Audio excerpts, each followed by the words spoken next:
Every person you've ever misjudged gave you the truth. You just didn't know where to look. Not in what they said, in the half-second before they said it. Society teaches you that reading people takes intuition, or luck, or some rare gift you either have or don't. That's not true, and believing it has cost you more than you realize. The friend whose confidence was never real. The coworker whose kindness was actually fear. The version of yourself you never learned to recognize either. Here's what actually reveals someone, not their words, but where their words break. The pause before an answer. The thing they mock the loudest in others. The confidence that only holds up when someone's watching. These aren't random. They're consistent. They're documented in psychology and philosophy for over a century. And once you know what you're looking at, they're impossible to miss. Today, 10 of them. Signals you can use in your next conversation, with the next person who tells you they're fine when they're clearly not. And here's the part most people won't expect. Every signal that exposes someone else exposes you too. This isn't only about understanding the people around you, it's about finally understanding why you do what you do. If you want this saved for the moment you'll need it, like this video now. And if you're new here, subscribe. We break down the human mind like this every week. Signal 1 is one you've felt before, you just never had the words for it. Watch the person who never admits fault. Not once. Not even by accident. That's not strength. That's architecture. A structure built specifically so nothing gets in. Real confidence doesn't need constant reinforcement, because it isn't defending anything. But performed confidence, the kind that shows up too polished, too composed, too quick to correct anyone who questions it, is usually standing guard over something the person hasn't faced yet. Think about the people you know who never seem rattled, who always have the answer, always know better, always land the last word. It reads as strength at first. But strength doesn't need an audience, and it definitely doesn't need to win every single time. What you're actually watching more often than not is someone terrified of what happens if the mask slips even once. Here's the mechanism. Guilt doesn't always look like guilt. Sometimes it looks like a leader who overprepares for every meeting because being caught unprepared feels like being caught, period. Sometimes it looks like a parent who can't apologize to their kid because admitting fault would mean admitting a pattern they're not ready to name. The confidence isn't lying to you. It's lying to them first. And you're just seeing the performance meant for an audience of one. So the next time someone's certainty feels a little too loud, a little too immediate, don't be intimidated by it. Get curious about it instead. Ask yourself what would happen if that person was wrong, right now, in front of you. Would they adjust, or would they double down? The answer tells you almost everything. Try this today. Think of one person in your life who never backs down, never says I was wrong, never lets a conversation end without winning it. Don't confront them. Just observe, for 1 week, what happens in the moment, right before they get defensive. That's the crack. That's where the real person is standing. If this landed, drop this in the comments. I see the mask, not the man. Notice what someone attacks the fastest, and you've found the wound they haven't treated. This is projection, and it's one of the most reliable signals there is, precisely because people almost never see it happening in themselves. When someone repeatedly calls others fake, they're usually terrified of their own performance. When someone can't stop pointing out who's lazy, who's selfish, who's dishonest, they're rarely reporting a fact about the world. They're confessing something about themselves, just dressed up as an observation about someone else. It works like this. Criticism requires a target outside of you, which makes it feel safe. You get to name the flaw, condemn it, distance yourself from it, all without ever turning the lens back around. But the intensity gives it away. Mild irritation at a real flaw in someone else usually stays mild. Repeated, almost obsessive criticism of the exact same trait over and over in different people, in different situations, that's not about them anymore. That's a pattern, and patterns point inward. This doesn't mean every criticism is projection. Sometimes a lazy person really is lazy, and calling it out is just accuracy. The signal isn't in the accusation itself, it's in the charge behind it. Watch for the criticism that comes with heat, the one repeated more than the situation calls for, the one that shows up even when nobody asked. That heat is the tell. So here's how you use this. Next time someone lights up with unusual intensity over a flaw in someone else, don't just absorb the judgment. Ask yourself quietly what part of that trait might be living somewhere in them. Unacknowledged. You don't need to say it out loud. You just need to see it clearly. Because once you do, their criticism stops being information about the target and starts being information about them. Try this today. Pick one thing you find yourself criticizing often, in more than one person. Sit with it for a moment before dismissing it. Ask what you might be protecting yourself from by pointing it outward instead of inward. If this hit close, drop this in the comments. What I judge in others, I haven't faced in myself. The most honest moment in any conversation is the one right before someone speaks. Words can be prepared. Words can be rehearsed, edited, chosen specifically to manage what you'll think. But the pause before those words, the flicker of hesitation, the sudden shift to a different topic, none of that gets rehearsed the same way.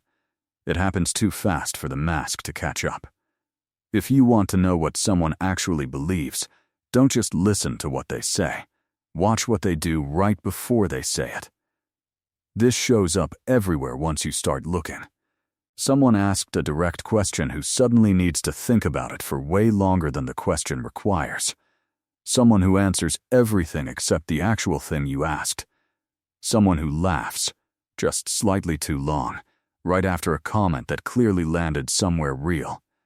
None of these are proof of dishonesty, but they are proof that something underneath is working harder than it should have to, and that effort is information.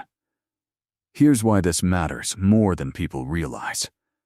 Most of us are taught to evaluate conversations by content, by what was actually said, agreed to, promised.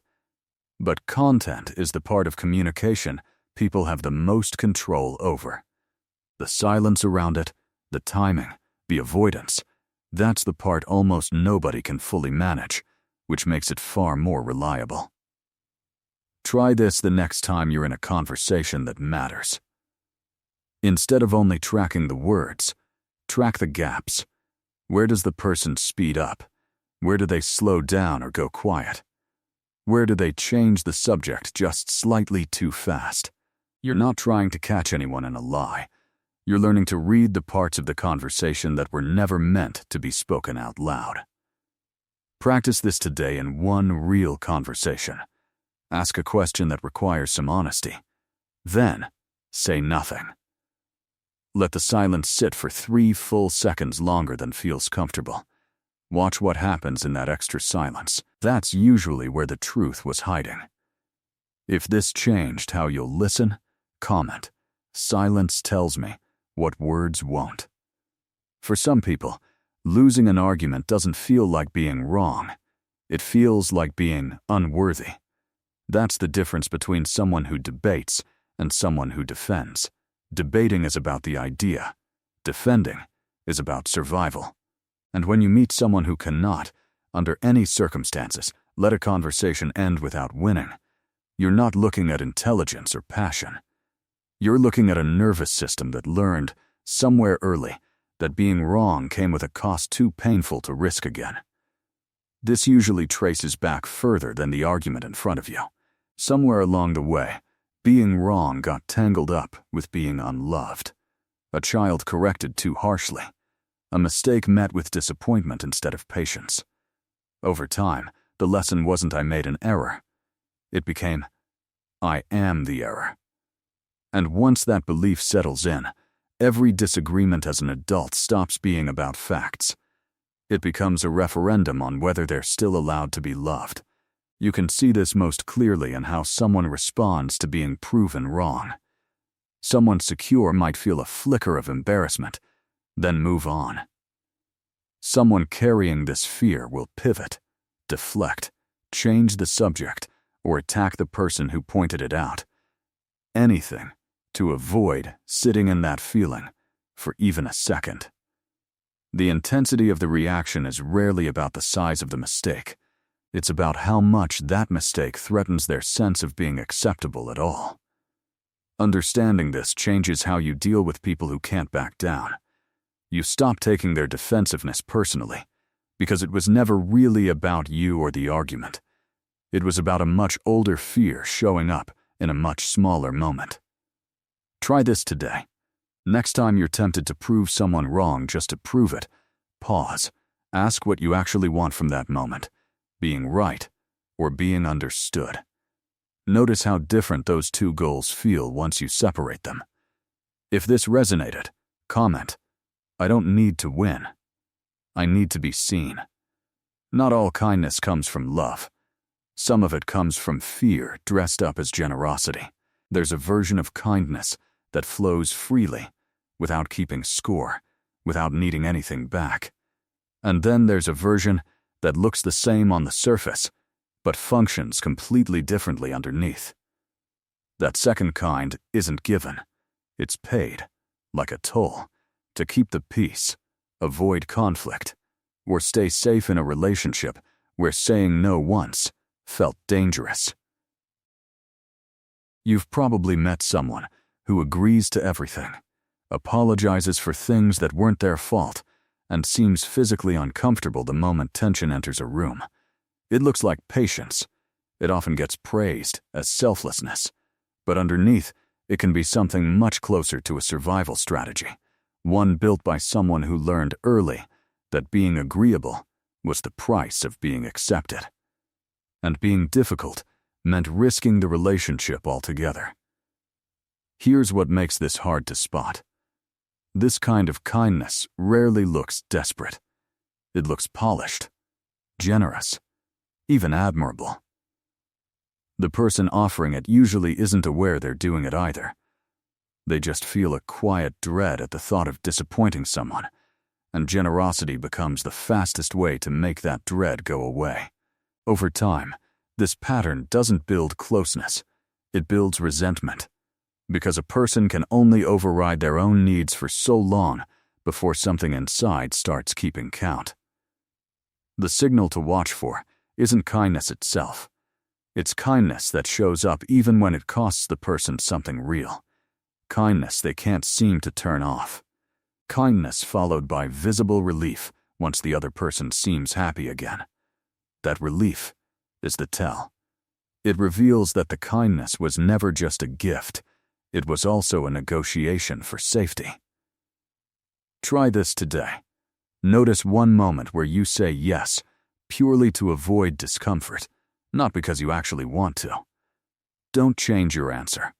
Just notice the impulse, and ask what you were afraid would happen if you'd said no. If this hit somewhere real, comment, my kindness was never weakness. It was armor. Anyone can be respectful to someone who might retaliate. The real test is what happens when there's no consequence at all. Character isn't revealed in the moments people are being watched. It's revealed in the moments they think no one's keeping score. The waiter who gets snapped at, the intern who gets talked over, the person too new, too junior, or too powerless to push back. That's where the performance drops. Because performance only exists when there's an audience worth performing for. This matters because most people are genuinely good at managing how they appear to those who matter to their status, their boss, their partner, people whose opinion carries weight. That's not necessarily proof of character. It might just be strategy. The real signal is buried somewhere smaller, in how someone speaks to a stranger who made a small mistake, or how patient they stay with someone who can't offer them anything in return. This cuts both ways, and it's worth sitting with. Someone who's cold to strangers but warm to people who matter isn't necessarily cruel. They might just be tired, distracted, having a hard day. One moment doesn't define a person, but a pattern does. If the disrespect shows up consistently, specifically toward people who have no power to respond, that's not a bad day. That's a value system. And here's the part that makes this signal so useful. It also works as a mirror. Notice your own instinct the next time you're dealing with someone who genuinely cannot affect your life in any way. A stranger, a service worker, someone you'll never see again. What you do in that moment, when nothing is being tracked, is closer to who you actually are than anything you do when you know you're being watched. Try this today. Pay attention to one interaction with someone who has zero power over your life, and notice whether your patience holds the same as it does with people who matter to your reputation. If this landed, comment, "I'm the same person whether or not anyone's watching." The person who needs to be noticed isn't asking to be admired. They're asking not to be forgotten. It's easy to write off attention seeking as vanity, an inflated sense of self, someone who just likes being the center of things. But look closer at the pattern, and it usually tells a different story. Constant updates, oversharing, needing every room to acknowledge them the moment they walk in, that behavior rarely comes from someone who feels secure in their own presence. It comes from someone who's terrified that without the performance, they simply won't register at all. This often starts long before adulthood. A child who had to compete loudly for attention in a busy household, a kid whose quiet moments went completely unnoticed, while the loud ones finally got a reaction. Whatever the origin, the lesson learned was simple and painful. Being seen requires effort. Silence equals invisibility. And once that belief takes root, it doesn't just disappear with age. It follows the person into adulthood, showing up as the need to always have something to say, something to post, something to prove.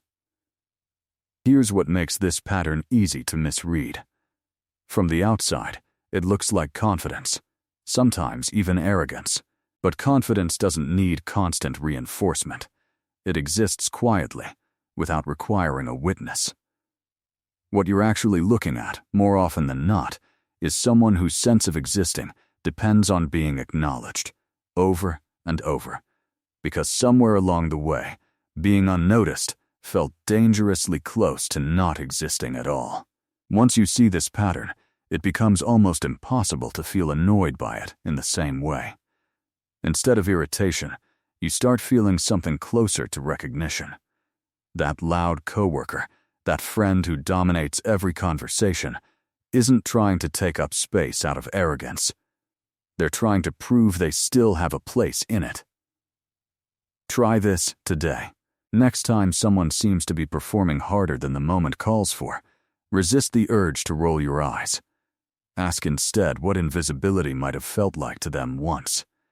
If this shifted something, comment, "I don't need to be loud to know I matter." Envy rarely feels like envy.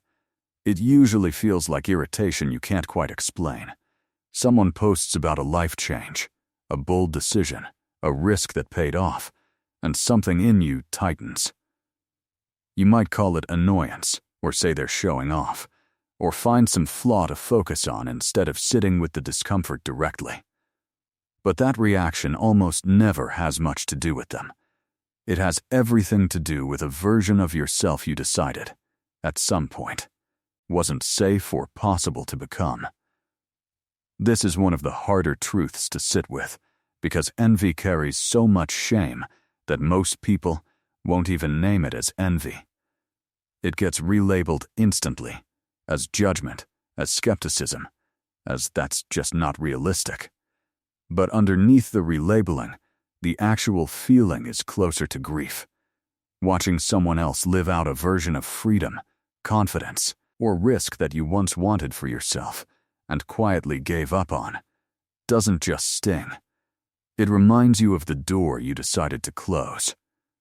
Here's the part that makes this signal useful instead of just uncomfortable. The specific target of your irritation tells you exactly what you're grieving. If it's someone who left a stable job to build something uncertain, the discomfort might be pointing at a risk you never let yourself take. If it's someone who set a boundary you'd never dare to set, that irritation might be pointing at a version of you that learned to stay quiet. Envy isn't random. It's remarkably specific, and that specificity is the map. This doesn't mean every uncomfortable feeling about someone else is envy. Sometimes people really are behaving badly, and your reaction is just accurate judgment. The difference is in how personal the discomfort feels, how much it lingers, how much it seems to be about something you lost rather than something they did wrong. Try this today. Think of one person whose life or choices genuinely bother you, for reasons you can't fully explain. Ask what part of that life you once wanted, and quietly decided you couldn't have. If this hits somewhere true, comment, "What I resent in them, I abandoned in myself." Nobody wakes up one day and decides to become emotionally unavailable, or controlling, or unable to sit still. Those patterns were built for a reason, and the reason was usually survival. This is the piece most people miss when they judge someone's behavior in isolation. A person who shuts down the moment things get emotionally intense isn't choosing coldness at random. Somewhere earlier in life, showing emotion openly wasn't met with comfort. It was met with dismissal, or punishment, or simply nothing at all. Shutting down wasn't a flaw. It was a solution, and it worked well enough for long enough that it hardened into a personality trait. The same logic applies almost everywhere you look. The person who can't stop working, who fills every quiet moment with tasks, likely learned somewhere that stillness wasn't safe, that value came from output, not from simply existing. The person who needs constant reassurance in relationships probably learned that love was inconsistent, something to be earned and re-earned, never something guaranteed. None of these adults consciously decided to build these patterns. They were built for them, by circumstances they didn't choose. In years they can barely remember clearly. This reframes almost every difficult behavior you encounter in other people. Instead of asking what's wrong with this person, a more accurate question becomes, what did this person have to survive? That single shift, from judgment to curiosity, changes the entire interaction. It doesn't mean excusing harmful behavior. Adults are still responsible for the impact of their patterns, regardless of where those patterns came from. But understanding the origin makes the behavior make sense, and things that make sense are far easier to respond to with clarity instead of reaction. This applies to you too, maybe more than anyone else in your life. The habit you can't seem to break, the reaction that feels bigger than the moment deserves, that's rarely about who you are today. It's usually an old strategy, still running, long after the danger it was built for has disappeared. Try this today. Pick one reaction of yours that feels disproportionate to what triggers it. Ask what younger version of you learned to protect itself that way, and whether that protection is still necessary now. If this landed, comment, "My patterns kept me safe once. They don't have to run my life now." None of this was ever about gaining an advantage over people. It was about finally seeing clearly enough to stop being fooled by what you see on the surface. That distinction matters more than it might seem. It's tempting to treat these signals like tools, ways to outmaneuver people, predict their next move, stay one step ahead in every interaction. But that turns understanding into a weapon, and the moment it becomes a weapon, it stops working the way it's meant to. The goal was never to see through people so you could control them. It was to see through the performance, so you could finally respond to the truth instead of the mask. Think back through everything covered here: the guilt behind performed confidence, the projection hiding inside harsh criticism, the fear behind the need to always be right, the old survival strategy behind almost every difficult pattern you'll ever encounter in someone else. None of these signals were ever really about catching people in a lie. They were about recognizing that most people aren't lying to you. They're repeating something old, something they learned before they even had the words to understand it, and calling it who they are. Once you actually integrate this, something shifts in how you move through relationships. You stop taking defensiveness personally because you understand what it's usually protecting. You stop being intimidated by performed confidence because you know what it's often covering. You stop resenting the people who irritate you the most because you recognize that irritation is often just a mirror you weren't ready to look into. And this is the part worth sitting with longest. Every single signal in this list works both ways. Everything you just learned to notice in someone else, you can now use to notice in yourself. The guilt behind your own certainty, the projection behind your own judgments, the old survival patterns still quietly running your life today. Reading people was never really the destination. It was the path back to reading yourself, clearly, honestly, without the performance you didn't even know you were putting on. You came here to understand people better. If you're paying attention, you're leaving with something bigger. The ability to stop being deceived by them and by yourself. If any part of this changed how you see people or how you see yourself, drop a comment below with the signal that hit hardest. And if this was useful, subscribe, because we go even deeper into how the mind protects itself every single week.